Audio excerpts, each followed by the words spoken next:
साथ संगत जी, the inspired stories channel पर आपका बहुत बहुत स्वागत है।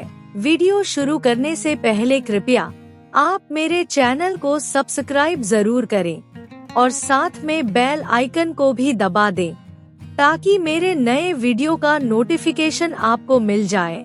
और अगर वीडियो अच्छा लगे तो कृपया लाइक, कमेंट और ज्यादा से ज्यादा शेयर करें। अब देर न करते हुए आज की कहानी शुरू करते हैं।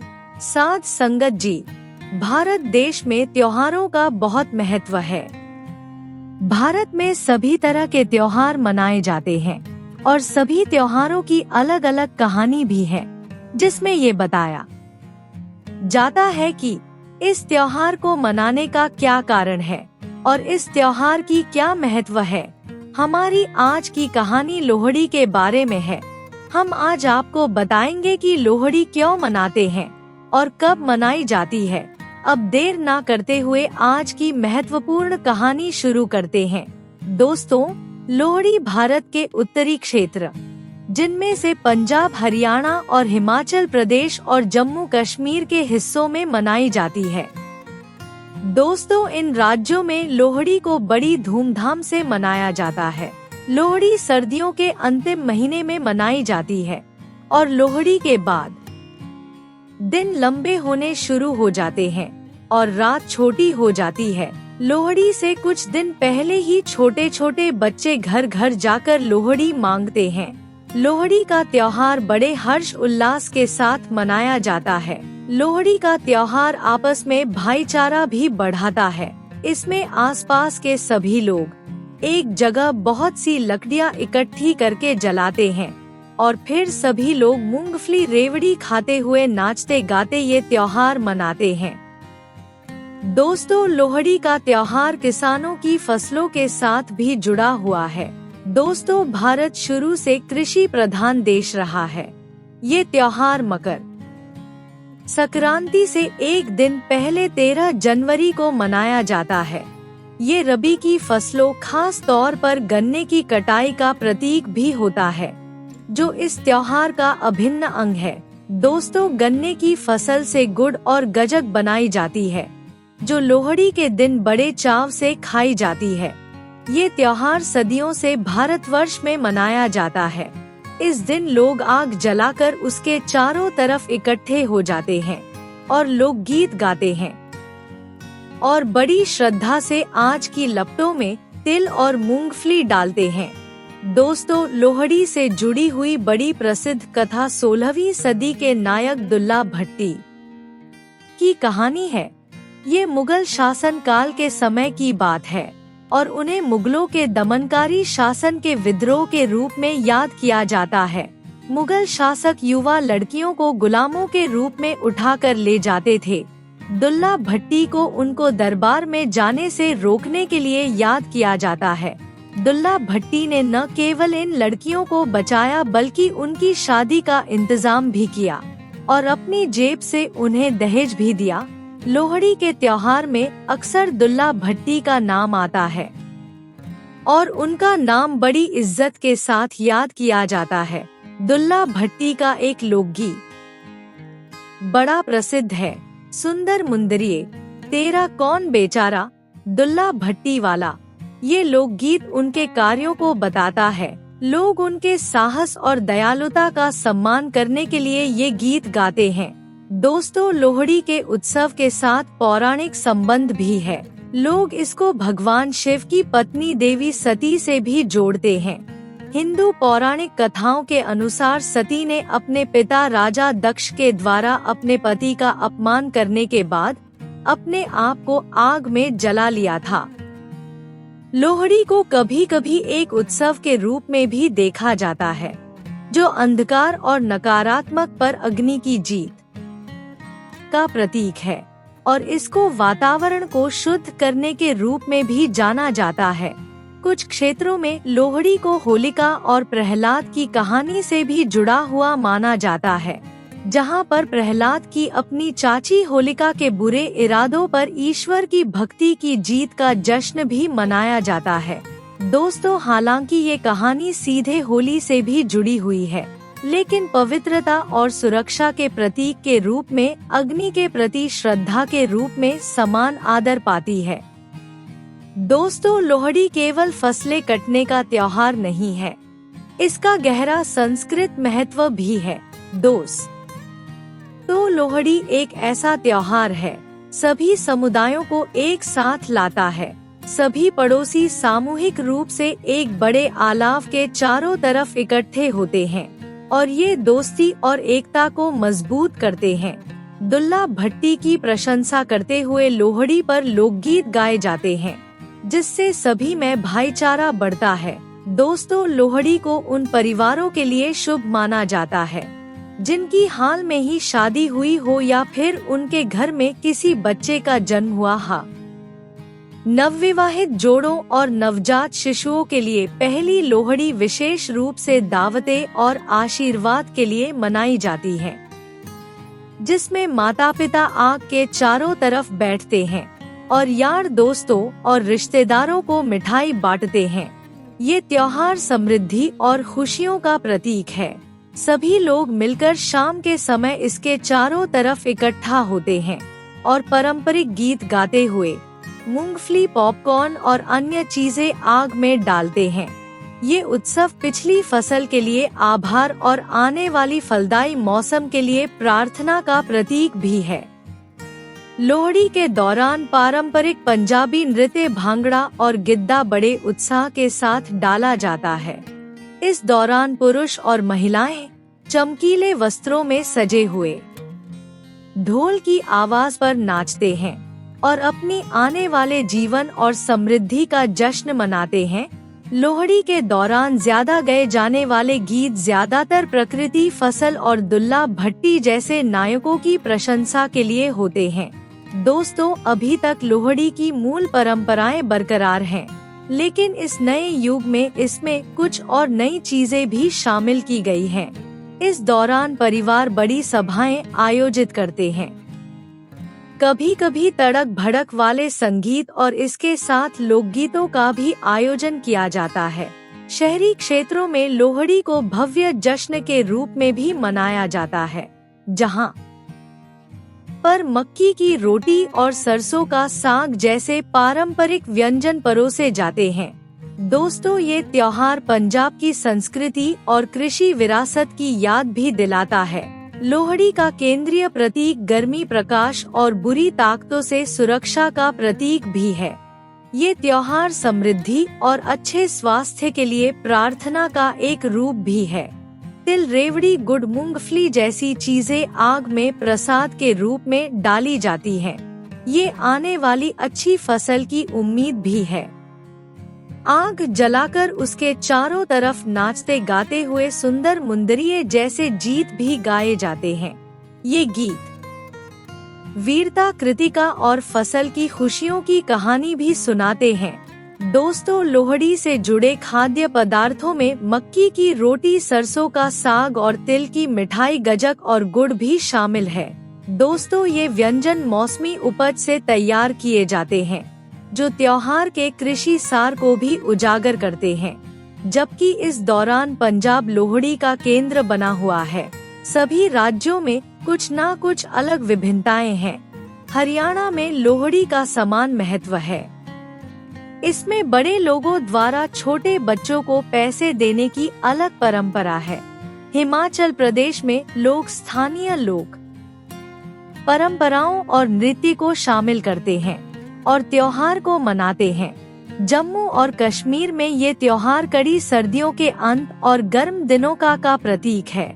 लोहड़ी वर्ष के सबसे ठंडे माह में मनाई जाती है। उसके बाद सूर्य उत्तर की तरफ बढ़ना शुरू करता है, जो शीतकालीन संक्रांति के अंत और लंबे दिनों की शुरुआत को दर्शाता है। इस घटना को भारतीय खगोल विज्ञान में उत्तरायण के रूप में जाना जाता है। इसलिए लोहड़ी एक नए मौसम की तरफ संकरण का प्रतीक है। तो दोस्तों, आइए अब दुल्ला भट्टी के बारे में जानते हैं और ये भी जानते हैं कि दुल्ला भट्टी कौन था। दोस्तों, दुल्ला भट्टी पंजाब के एक महान लोकनायक है, जिनकी वीरता ने सामाजिक न्याय और शोषितों के प्रति करुणा ने उन्हें उत्तरी भारत की सांस्कृतिक स्मृति में अमर कर दिया है। दोस्तों, उनकी कहानी लोहड़ी के त्योहार से गहरी जुड़ी हुई है, जहां लोहड़ी जलाकर उसके चारों तरफ उनकी बहादुरी के गीत गाए जाते हैं। सुंदर मुंदरिये हो जैसे गीत दुल्ला भट्टी को ही समर्पित है और बच्चे आज भी अपने पड़ोसियों से मिठाइयाँ उपहार इकट्ठा करते समय उन्हें यही गीत सुनाते हैं। लेकिन दोस्तों, दुल्ला भट्टी कौन थे और लोहड़ी के समय उनका इतना सम्मान क्यों किया जाता है? दोस्तों, दुल्ला भट्टी का असली नाम राय अब्दुल्ला भट्टी था। उनका जन्म 16वीं शताब्दी में पंजाब के संदल के बारा क्षेत्र, जो अब पाकिस्तान में है, वहां हुआ था। वो मुगल सम्राट अकबर 1556 और 1605 के शासनकाल के समय रहते थे। उनके पिता फरीद खान और दादा जमींदार और भट्टी राजपूत वंश के नेता थे। दुल्ला भट्टी अपने साहस और विदेशी शासन की अवज्ञा के लिए जाने जाते थे। हालांकि फरीद खान ने मुगल साम्राज्य का विरोध किया था, जिसके कारण मुगल सेना ने उन्हें तब मौत के घाट उतार दिया। जब दुल्ला भट्टी बहुत छोटे थे, अपने पिता की कहानियों के साथ बड़ा हुआ दूल्हा भट्टी अपने परिवार के सम्मान का बदला लेने और मजलूमों की रक्षा करने की तीव्र इच्छा के साथ बड़ा हुआ। जैसे जैसे दुल्ला बड़ा होता गया, उसे अपने गांव के लोगों के साथ हो रहे अन्याय का एहसास हुआ। भारी लगान, जबरदस्ती मजदूरी और स्थानीय लोग, विशेष रूप से हिंदू किसानों के ऊपर जुल्म ने उनके गुस्से को और बढ़ा दिया। दुल्ला भट्टी खास तौर पर हिंदू लड़कियों के अपहरण की घटनाओं से बहुत क्रोधित था, जिन्हें मुगल अधिकारी जबरन बाजार में बेचने के लिए ले जाते थे या फिर मुगल हरम में भेज देते थे, जहां उन पर बहुत जुल्म किए जाते थे। दुल्ला भट्टी ने उन लड़कियों की रक्षा करने के लिए और उनकी गरिमा को वापस लाने का बीड़ा उठाया। उसने अपहरण की गई लड़कियों को छुड़ाना शुरू किया और फिर उनकी शादी की व्यवस्था भी की और उन्हें दहेज भी दिया। वो अक्सर मुगल शासकों का साथ देने वालों का खजाना लूट कर ये कार्य करता था। मुगल साम्राज्य की अवज्ञा के कारण लोगों ने उन्हें रॉबिन हुड भी कहा। दोस्तों, दूल्हा भट्टी का लोहड़ी से जुड़ा युवा लड़कियों को शोषण से बचाने में उनके द्वारा किए गए साहसपूर्ण कार्यों से भी है। दोस्तों, एक लोकप्रिय किंवदंती के अनुसार दूल्हा भट्टी ने सुंदरी और मुंदरी नाम की 2 लड़कियों को बेचे जाने से बचाया था। दूल्हा ने उन दोनों को अपनी बेटियों के रूप में अपनाया और फिर उन दोनों के लिए अच्छे लड़के देखकर उनकी शादी की और फिर उन्हें चीनी और गुड़ का दहेज दिया। क्योंकि दुल्ला भट्टी के पास विवाह करने के लिए कोई खास पंडित नहीं था, इसलिए कहा जाता है कि उन्होंने अग्नि को जलाया और खुद ही सारी रस्में पूरी की। दोस्तों, सुंदरी और मुंदरी की कहानी इतनी प्रसिद्ध हुई कि वो पारंपरिक लोहड़ी का हिस्सा बन गई। खुशी और उल्लास के साथ गाया जाने वाला ये गीत दुल्ला भट्टी की बहादुरी और दयालुता को दर्शाता है, जबकि सुंदरी और मुंदरी दुल्ला भट्टी द्वारा बचाई गई उत्पीड़ित लड़कियों का प्रकृतियात्मक प्रतिनिधित्व करती हैं। कहानी के रूप में उन्हें लोकनायक के रूप में प्रस्तुत किया गया है। दोस्तों, किंवदंती कहती है कि जब सुंदरी और मुंदरी के बारे में दुल्ला भट्टी को पता चला कि उन्हें जबरदस्ती मुगल दरबार में ले जाया जा रहा है, तो उसने एक योजना बनाई। खुद उसने और अपने साथ कुछ आदमियों को लेकर भेष बदलकर मुगल सेना के सैनिकों को रोक लिया और फिर एक नाटकीय युद्ध में उन्हें आजाद करवाया और फिर उन्हें बचाकर सुरक्षित स्थान पर ले गया। मुगल अधिकारियों से छुपने की बजाय दुल्ला भट्टी ने विद्रोह को एक बयान के रूप में खुलेआम उनकी शादी का जश्न मनाया। फिर दुल्ला भट्टी ने गांव वालों को इकट्ठा किया और एक जगह पर बहुत बड़ा अलाव जलाया और उनके विवाह की रस्में निभाई। प्रतिरोध का ये कार्य विद्रोह और न्याय का शक्तिशाली प्रतीक बन गया, जिसमें लोगों को उनके सम्मान में आग जलाकर लोहड़ी मनाने के लिए प्रेरित किया। मुगल साम्राज्य के प्रति दुर्लभ भट्टी का विद्रोह केवल लड़कियों को बचाने तक ही सीमित नहीं था। उन्होंने भ्रष्ट मुगल अधिकारियों के खिलाफ छापे भी मारे और उनसे धन लूट कर लोगों में बांटा और किसानों को अनुचित लगान से बचाया। उनके कार्यों ने उन्हें पंजाब के लोगों के बीच एक नायक के तौर पर प्रसिद्ध कर दिया, लेकिन उन्होंने मुगल अधिकारियों की नज़र में उन्हें एक वांछित व्यक्ति भी बना दिया। अपनी बढ़ती लोकप्रियता के बावजूद दुल्ला को दंडित नहीं किया जा सका। सम्राट अकबर ने दुल्ला भट्टी को पकड़ने के लिए अपनी सेना को भेजा। काफी लड़ आई और विश्वासघात के बाद आखिरकार दुल्ला भट्टी को पकड़ लिया गया और उसे जान से मार दिया गया। हालांकि उनकी मृत्यु ने उनकी विरासत को कम नहीं किया। वो प्रतिरोध, न्याय और अत्याचार के खिलाफ लड़ाई का प्रतीक बन गए। दोस्तों, लोहड़ी उत्सव का मुख्य आकर्षण सुंदरी और मुंदरी के विवाह के दौरान दुल्ला भट्टी द्वारा जलाई गई आग का प्रतीक है। ये शोषितों को दी गई उनकी गर्मजोशी और सुरक्षा के साथ साथ उनके दिल में जलती हुई आग का भी प्रतीक है। लोहड़ी फसलों के लिए धन्यवाद का त्योहार भी है, ठीक वैसे ही जैसे दुल्ला भट्टी ने अपनी संपत्ति गरीबों में बांटकर उदारता दिखाई थी। दहेज और उपहार देने की उनकी प्रथा लोहड़ी के दौरान मिठाई और उपहार बांटने के उत्सव को दर्शाती है। दुल्ला भट्टी के कार्यों ने लोगों को उत्पीड़न के खिलाफ खड़ा किया। इस तरह लोहड़ी लोगों को एकता, साहस और बुराई पर अच्छाई की जीत का जश्न मनाने के लिए एक साथ इकट्ठा करती है। दुल्ला भट्टी की मृत्यु के सदियों बाद भी दुल्ला भट्टी की कहानी आज भी जीवित है।